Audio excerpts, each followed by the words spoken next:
Welcome to the Cash Flow Guys podcast. That's right, boys and girls. You know what time it is. This is Tyler Schaff, and I am the host of America's favorite podcast for investing in cash flow, or investing for cash flow, I should say. And maybe this week's title kind of caught your attention. We call that a hook, right? Wiped out in 2020. I'm going to talk about that this week, about how people are going to get wiped out. There's a lot of folks, unfortunately, that are going to get wiped out. I know that my listeners, the folks that take time out of their day to go out and get some practical education, get some practical advice, I'm going to teach you how to avoid getting wiped out in 2020. In fact, many of you are probably going to have one of the best years financially that you've ever had, and we're going to talk about that. But before we get started, I want to talk about the truth. What exactly is going on at the moment? Throughout the last several years, I've watched lots of people make great money, and I've been part of helping a lot of folks do that, and I'm proud to say that. But I've watched other people lose tens of hundreds of thousands of dollars by doing dumb things. Here's the thing. You can choose to not get wiped out this year. You can choose to make 2020 your best year. It is absolutely within your control. And why I believe that is because I believe that your inner voice, if you listen to it, it's going to warn you of bad things that are going to happen or may present themselves in coming months or maybe in the coming year. I know that you probably feel pressure to get a deal done. Maybe you've been at this real estate learning game for a while. Maybe you've subscribed to lots of podcasts, read lots of books, and things just aren't happening fast enough. And that's giving you a lot of pressure. Maybe your friends are and family are kind of wondering, what the hell are you doing? You're wasting your time. You haven't got any deals done. You're not rich yet. But I'm here to tell you it's okay. I want you to take a deep breath. A lot of folks are going to overextend themselves financially. Maybe you're going to sign up for the next greatest guru course. You know, one of those ones where they say you can invest with their money. And if you just give them $30,000 or more, you can get their super secret way to make things easy so you don't have to work and things just happen and all this good stuff. And what you find out at the end is the only thing that happened is you're $30,000 poorer, or worse, you're $30,000 in debt. This year, more than any time in history, it is of the utmost importance to be very choosy with how you tend to spend your money. Lots of folks out there right now advertising all kinds of widgets and shiny objects and products to give you some false hope, to take you down that path so you can pay the equivalent of somebody's annual salary to supposedly get rich. And I'm here to tell you guys, that's not how this works. There's two reasons why if you're having financial trouble, there's two reasons. Sometimes it's one or the other. Sometimes it's both, why you're having a hard time. And if you see people around you that are having a hard time financially, maybe you're not. The same two reasons apply. It's either overspending or under-earning or both. Okay. Overspending or under-earning or both. And by under-earning, I mean, you have the person we're talking about, whoever it may be, has a much higher potential than they choose to capitalize on. But for whatever reason, they choose to continue to earn less than what they're worth. Maybe they're just happy to have a job. Maybe they don't really want to do more. Maybe they're tired. Maybe they're lazy. Who knows? People ask me, Tyler, why aren't you out crushing it, doing deals every 5 minutes and running all over the country and doing all this stuff? It's like, well, there's a lot of weird shit going on right now, to be honest with you. And I'm feeling a little lazy. And frankly, I already have escaped the rat race. So I don't really need to push myself much harder anymore. This is my time to enjoy the time that I have. See, I worked real hard and I made a lot of sacrifices. Well, everybody else was at the club doing their thing, whatever that may be, spending money, doing things, having a great old time. That didn't apply to me because I was out grinding, doing it, earning, doing my thing. So I chose to make sacrifices before in the past so that I could enjoy the time that I have now. And here's the thing. You guys can do the same thing. You have the ability right now to change whatever it is in your life that you don't like. You're not happy with your spouse? Well, great. Get a divorce. I hate to hear about people getting divorced, but if you're not happy with your job, find a new one. You know, a lot of places in the country, especially places that were closed down by COVID, a lot of people left, moved out of the areas, which is actually creating a lot of jobs in some areas. If you're not happy with where you live, find a place that you will be happy to live and go move there. We did that recently. We've always thought about moving down to the Florida Keys. And this year we said, you know what? While the world's coming to an end and every major city seems to be on fire, we're going to go down to paradise where we just look at the coconuts and watch the sunset every night and everybody's nice to each other. So we packed up our bags, we fired up the motorhome and we drove down to the Florida Keys. We found ourselves a paradise perfect place to park our RV in this beautiful luxury resort park. And I am 10 feet from the ocean and I have my wave runner 8 feet away from my front door and life is grand. Is it cheap and a great deal? Not necessarily, but it's what we wanted. And we wanted to take the opportunity to reward ourselves for the hard work that we've done thus far. I know a lot of you feel pressure from your peers.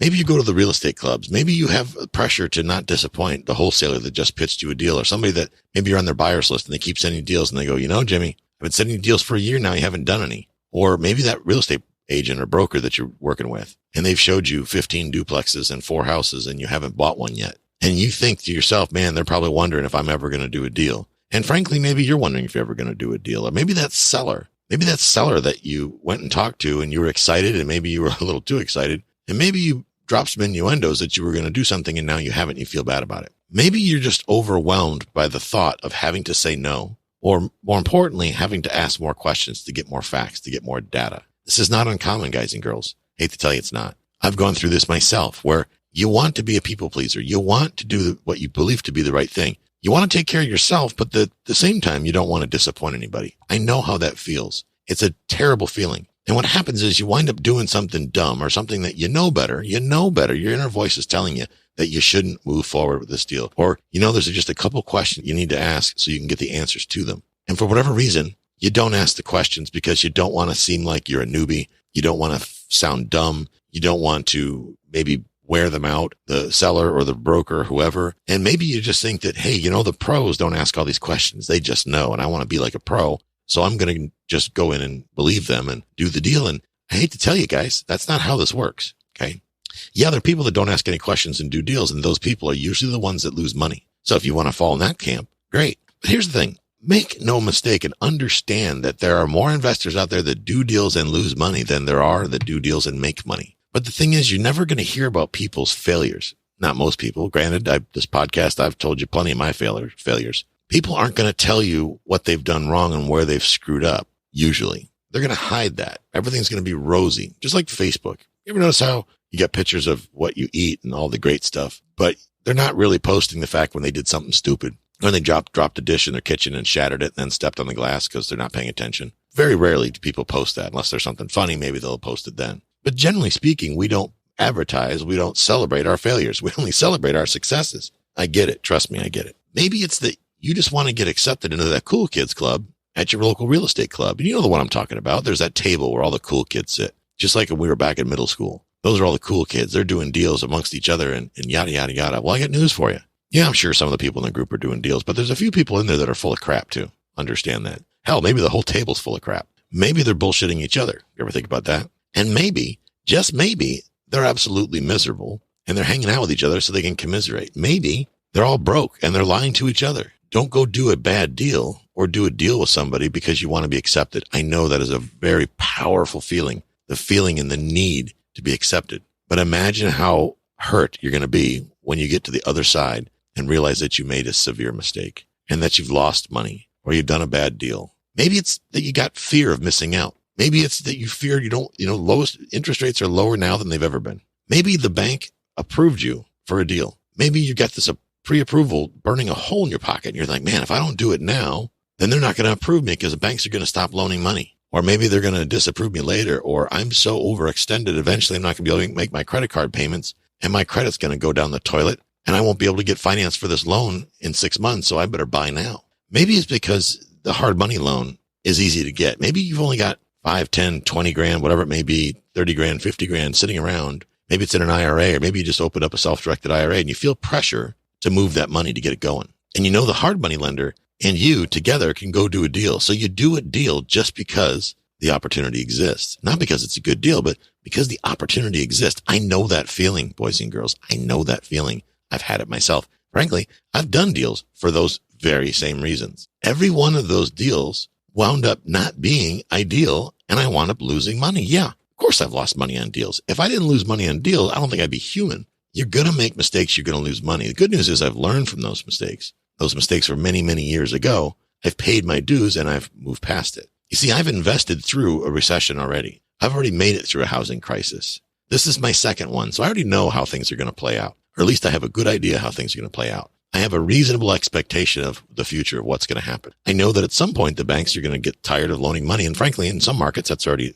been the case. The banks are not excited about loaning money right now. They're making it a little more difficult for you to get a mortgage. A lot of credit card companies have closed credit lines that are not being used. Why are they doing that, you ask? It's an effort to reduce liability. Because if they got a bunch of open credit lines out there, when the economy crashes, what are people going to do? They're going to run up their credit cards. Then they're not going to have the money to pay the credit cards. And now the credit card company has a bunch of bad debt on their books, which affects the overall profitability of the credit card company. Heaven forbid, the credit card companies can't make their money. Maybe you feel lucky that a seller accepted your offer because you're allowed to do a deal. The seller allows you. The seller said yes to seller financing. And you're so shocked that they said yes, you wind up doing a deal. And because you were so scared of them saying no, so terrified of the impact of what no meant, when you got them to agree to terms, you paid them too much. You overpaid for the property. And there's no equity. Or worse, there's no cash flow. You might ask why I think not having cash flow is worse than not having equity. Because I believe equity is smoke and mirrors. Equity is here today, gone tomorrow. We've proven that time and time again.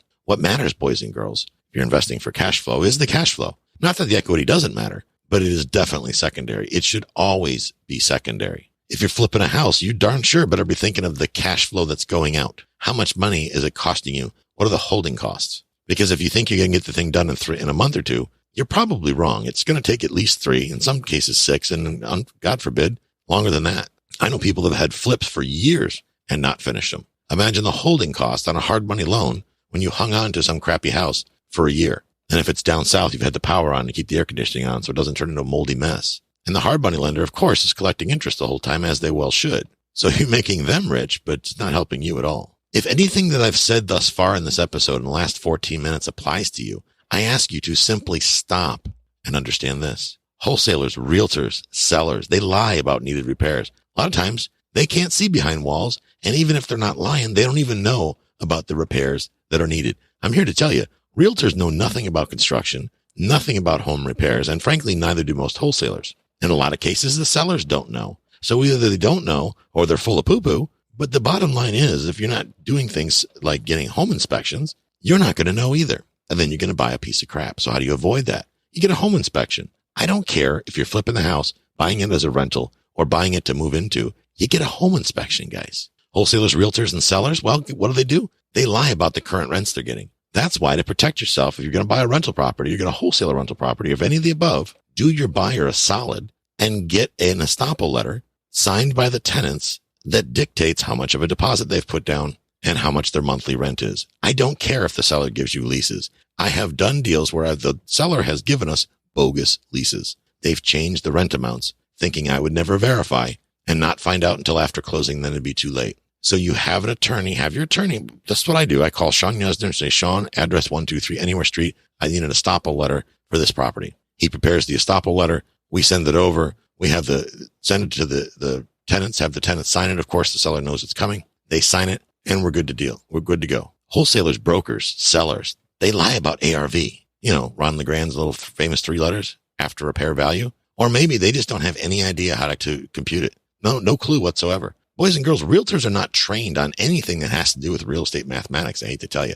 They're trained how to do ethical business and how not to get in trouble as a realtor. That's the bulk of real estate course. They're trained on how not to discriminate against people, but they don't get any training on construction or lending or finance or anything like that. So whatever they have, they showed up with when they got their license. Understand that. You just have to understand what you're dealing with. Understand that a seller in a lot of cases is probably not going to give you every situation that has ever happened with the property. Why? Because you'll back out. That's the reality of it. And in the event that a wholesaler or a realtor or a seller lies to you, it's very difficult to catch them. And even if you did, nobody really cares. Nor do you have the time, the money, or the energy to waste trying to punish them. That's the simple truth. So how do you avoid all this? You do your due diligence. You ask lots of questions. You talk to you get a copy of the utility bill. You have the seller sign a limited power of attorney that gives you the ability to reach out to the power company and the utility company so you can see how much they pay in their water bills. So you can see if there's a water leak or they've ever had any major issues.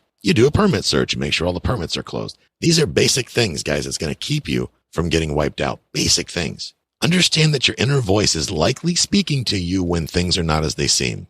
It's okay to question everything. That doesn't make you paranoid. It doesn't make you scared, and it doesn't make you sound like a newbie. That makes you sound intelligent, and it leads to you getting lucrative deals done. I ask you to distance yourself from anyone who makes you feel pressured to make a decision without having the time to do your homework. When somebody says that Uncle Billy will only sell it to you because they like you, that's what we call a big fat lie. Okay. That's a big fat lie. In my opinion, that's a cheap shot. I think that is a very low blow. Don't fall for it because it's not true. Again, distance yourself from anyone who makes you feel pressured to make a decision without having the time to do your homework. That does not make you out to be a newbie. That makes you somebody savvy and smart. If you spend any time around anybody that knows what they're doing in real estate, the one thing you will know for sure is that they are very diligent about making sure they do their homework and they understand every element of the deal and how things are going to work out before they get to the closing table. And if things don't work out well, they back out. Those are the investors that are the ones that don't lose money, the ones that make money. Those are the ones that survive financial downturns.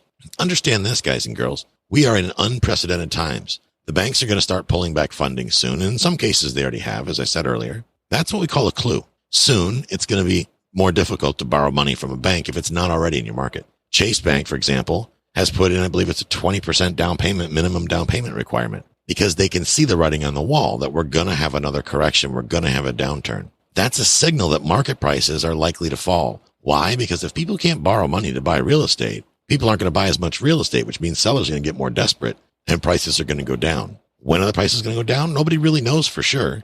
But we do know that we're facing record unemployment. Currently, 2.25 million mortgages are currently past due. That is mind-blowing. 2.25 million mortgages are past due. That's the highest level of past due mortgages since 2010. Not to mention all the other garbage we got going on. We got civil unrest. We have the most controversial election cycle in history. But I'm here to tell you, if you don't let these simple things that are easily avoidable wipe you out, you can absolutely crush it in 2020.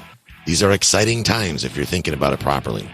If you're willing to do your homework, if you're willing to get uncomfortable, if you're willing to learn how to raise private capital, you're going to make a lot of money this year. You're going to make a lot of money in 21. It's going to be your best year ever. Catch you guys next week. This concludes today's episode. You don't have to wait till the next episode to learn to earn. Head over to cashflowguys.com and contact Tyler and his team for more powerful tips and ideas so you can start generating multiple streams of income and escape the rat race.